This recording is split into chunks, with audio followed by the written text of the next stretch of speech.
reste-t-il de la guerre froide?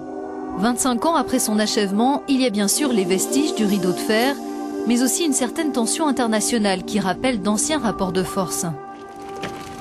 Pour envisager passé et présent, partons sur une route cycliste qui fait découvrir dans toute l'Europe le patrimoine hérité de la division Est-Ouest. Notre parcours débute en Estonie, à Ara, sur une ancienne base de sous-marins soviétiques. Nous rencontrons des pêcheurs issus de la minorité russophone.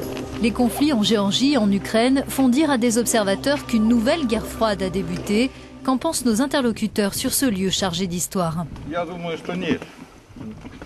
Je ne crois pas que ce soit de nouveau la guerre froide. Parce que la Russie n'est pas l'Union soviétique. L'Union soviétique n'existe plus. Même s'il y a encore un parti communiste en Russie, il n'exerce plus le pouvoir. Aujourd'hui, c'est un autre parti qui dirige le pays. Si côté russe, on veut éviter les raccourcis, côté occidental, les récentes tensions entre la Russie d'une part et l'Union européenne et les États-Unis de l'autre inquiètent. L'Europe vient pourtant de vivre pendant un quart de siècle une paix relative. L'un de ses nombreux symboles, c'est cette route 13 qui s'intègre à un projet soutenu par l'Union européenne. Elle propose aux cyclotouristes un périple de 10 000 km le long de l'ancienne ligne de partage des deux blocs. Nous choisissons de faire étape en Estonie, Lituanie et Allemagne. Il y a quelques jours, l'OTAN a dénoncé 2 séries d'incidents impliquant la Russie, dont un avion militaire russe entré dans l'espace aérien estonien. Moscou a parlé d'entraînement ou de vol de reconnaissance. En Estonie notamment, nombreux sont ceux qui redoutent de la part du Kremlin des manœuvres de déstabilisation dans la région. Au Yacht Club de Tallinn, la capitale estonienne, nous rencontrons Kalev Vapper, navigateur émérite. Il se souvient qu'ici, dans les années 60, un rideau de fer réel partageait la baie. Il y avait des bouées dans l'eau de 4 ou 5 mètres de diamètre. Elles étaient reliées par une chaîne en métal très solide. Et sous l'eau, il y avait un rideau qui empêchait les sous-marins de passer. C'était dangereux. Je me souviens, à l'âge de 10 ou 11 ans, je commençais à faire de l'optimiste et on avait une compétition. Le départ était donné sur la rivière et j'ai été le premier à m'éloigner de la rivière en direction de la mer. Les gardes-frontières m'ont arrêté. Ils étaient tout le temps au bout de la rivière. Et l'un des gardes-frontières a tourné sa mitraillette vers moi et il a dit « Si tu continues vers la mer, je te tire dessus ». L'anecdote appartient au passé, mais l'ombre de la guerre froide semble encore planer sur le présent. C'est ce que nous allons voir à l'aéroport auprès d'un ancien directeur des services secrets en Estonie. Il y a quelques semaines, d'après les autorités estoniennes, l'un de leurs policiers a été capturé par des agents russes sur le territoire de l'Estonie, une version démentie par Moscou. Il est clair que la Russie est en passe de restaurer son statut de puissance impérialiste. Je pense que la situation est délicate dans la mesure où la Russie croit que la guerre froide se poursuit, ou qu'elle a repris et que les Occidentaux essaient de prétendre qu'elle est terminée. On est dans un contexte où les Occidentaux ne savent pas comment gérer une Russie agressive et imprévisible. L'opposition des puissances impérialistes a largement bouleversé l'Europe du XXe siècle. L'ancienne prison de Tallinn en témoigne. Les nazis puis les soviétiques y ont enfermé de nombreux opposants qui avaient réclamé trop fort la liberté. Parmi eux, le père de l'ancien directeur des services secrets estoniens, arrêté en 1944 puis 1946 et finalement déporté en Sibérie. Eric Cross se souvient de ce jour de novembre 1989, prémisse de l'effondrement du rideau de fer. Il se trouve que j'avais acheté un billet de car pour Berlin. C'était une coïncidence et quand je suis arrivé à Berlin, le mur tombait. J'ai participé à sa démolition et j'ai vu les gardes-frontières de l'Allemagne de l'Ouest qui offraient du champagne par les trous qui avaient été faits dans le mur. Direction la Lituanie à présent. Nous poursuivons notre itinéraire aux côtés de l'ancienne ministre lituanienne de la Défense. Rasa Juknevičienė, l'une des signataires de la déclaration d'indépendance de la Lituanie, nous raconte que le régime de Staline a déporté sa famille en Sibérie et que son grand-père y a trouvé la mort. Elle nous montre une base de lancement de missiles nucléaires soviétiques, aujourd'hui transformée en musée de la guerre froide.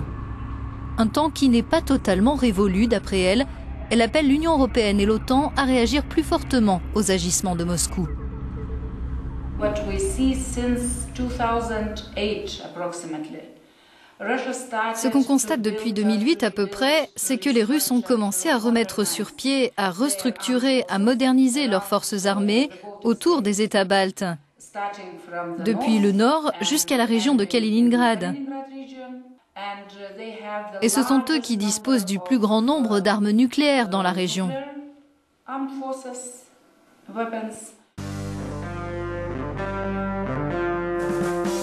Repartons sur la route du rideau de fer qui fait partie du réseau Eurovélo. Certains tronçons sont en construction.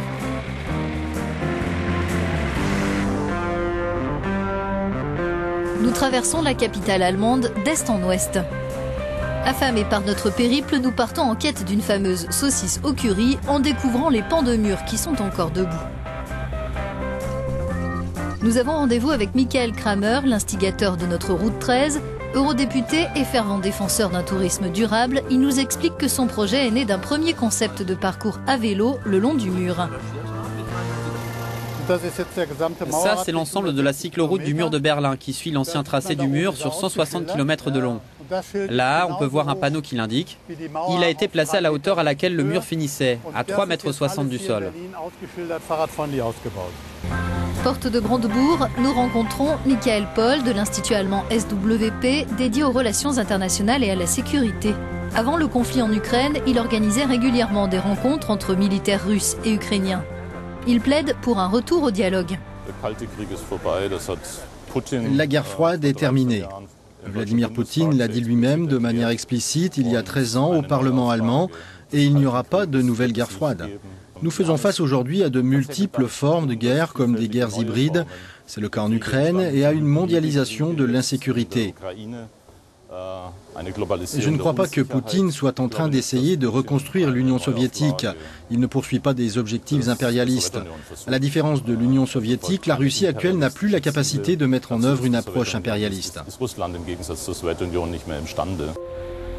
Lieu incontournable de l'histoire du mur, le musée de Checkpoint Charlie. C'est là que nous croisons Rudy Tourov, ancien garde-frontière du côté de la RDA. Il a refusé d'ouvrir le feu sur ceux qui tentaient de passer le mur. Il s'est lui-même enfui à l'ouest et a rejoint une organisation clandestine qui aidait les dissidents à fuir par des tunnels ou grâce à de faux papiers. Ce qui était le plus dangereux, c'est cet ordre émis par les autorités de Berlin-Est, de me tuer sur le territoire de Berlin-Ouest. Il y avait un plan pour m'éliminer. Quand je rentrais chez moi un soir, un agent des services secrets est-allemands devait se cacher derrière des buissons et un deuxième devait m'aborder pour détourner mon attention. À un moment donné, le premier devait sauter en dehors des buissons et me frapper le crâne avec un marteau d'1 kilo. Le lendemain, dans les journaux de Berlin-Ouest, il y aurait eu écrit que j'avais été tué par des voleurs. Si Rudy Tourov a réussi à déjouer les plans de la Stasi, de nombreux autres n'ont pu échapper aux soldats est-allemands. Jusque dans les ultimes instants de la RDA, ils avaient ordre de tirer sur tous ceux qui essayaient de franchir le mur. Michael Kramer se souvient. La nuit du 5 février 1989, Chris Geffroy a été tué. C'est le dernier fugitif qui est mort sur le mur. Il tentait de passer à l'ouest avec un ami. Son ami a été arrêté, mais lui a été abattu de 10 balles. On aurait pu se contenter de l'arrêter.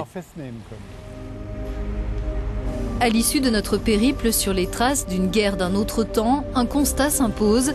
Même si les contextes et les protagonistes ont changé, on n'a pas encore réussi à faire taire les armes en Europe.